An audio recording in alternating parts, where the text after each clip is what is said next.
the reason I'm here is I just wanted to hear from the law enforcement officials themselves, the state officials, the local officials, but also the federal officials, what's actually going on here on the ground. I think there's some good news, and the good news is the rioting has gotten a lot better. But the bad news is, as I heard from everybody, unfortunately, the soldiers and Marines are still very much a necessary part of what's going on here because they're worried that it's going to flare back up. And what do I mean when I say flare back up? I think it's useful to take stock of what actually happened in the city of Los Angeles over the past couple of months. So first of all, to set the table, we have a public official in Gavin Newsom and Los Angeles Mayor Karen Bass, who over the past few years have actively encouraged illegal migration into this community, have strained public services, have strained law enforcement, and really have offered generous benefits, not to American citizens, but to illegal immigrants to break the law, to come into our country, and to receive generous public assistance for having done so. What has that done? That has created an illegal immigration crisis, of course, facilitated by the policies of the Biden administration, and there is perhaps nowhere where that crisis has fallen harder than in the great city of Los Angeles. And, I landed, when I saw this city, when I was driving through to come to this FBI building, all I could think about is what a great American city Los Angeles is, and what a great tragedy it is that we have allowed illegal immigration and rioting to destroy, I think, one of the great gems of the American family. Now, these guys surrounding me represent the U.S. Attorney's Office, the Federal Bureau of Investigation. They represent immigration enforcement, and of course, we just met some Marines who represent the Department of Defense.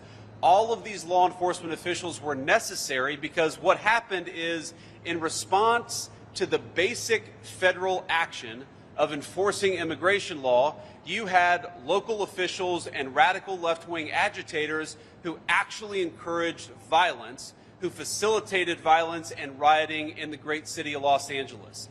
What happened here was a tragedy. You had people who were doing the simple job of enforcing the law, and they had rioters egged on by the governor and the mayor, making it harder for them to do their job. That is disgraceful.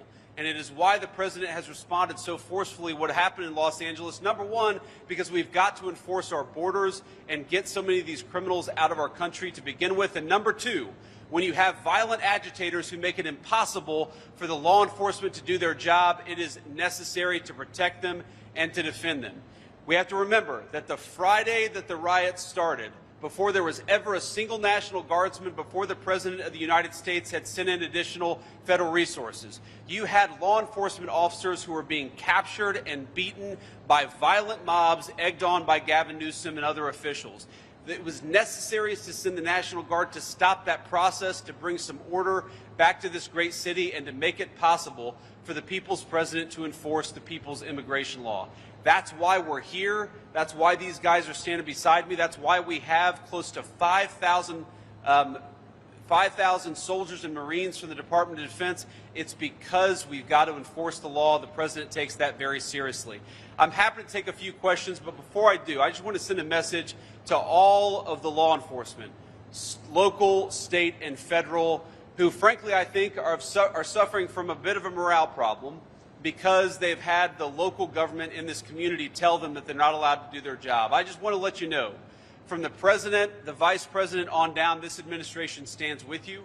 We're grateful for the job that you do every single day. We know that we wouldn't have a border were it not for your hard work and for your efforts, and we're going to keep on fighting for you and keep on standing with you every step of the way. I heard today Border Patrol officials tell me that they feel like the local government is sicking violent mobs on them when they go out to the community to enforce the nation's immigration laws. Can you imagine what it's like to be a federal official doing your job, doing the job the President of the United States ordered you to do, and have a mob come after you for following orders and for enforcing the American people's laws? I think it's disgraceful that we've ever gotten to this place in this country, but thank God we've got a president and an administration that is pushing back against lawlessness. We're going to keep on doing it every step of the way. So thank you to the Border Patrol. Thank you to the soldiers and Marines. Thank you to the U.S. attorneys. Thank you to the FBI. Thank you to all of you for doing what is necessary to enforce the laws of the American people. We are grateful to you, and we'll keep on fighting for you.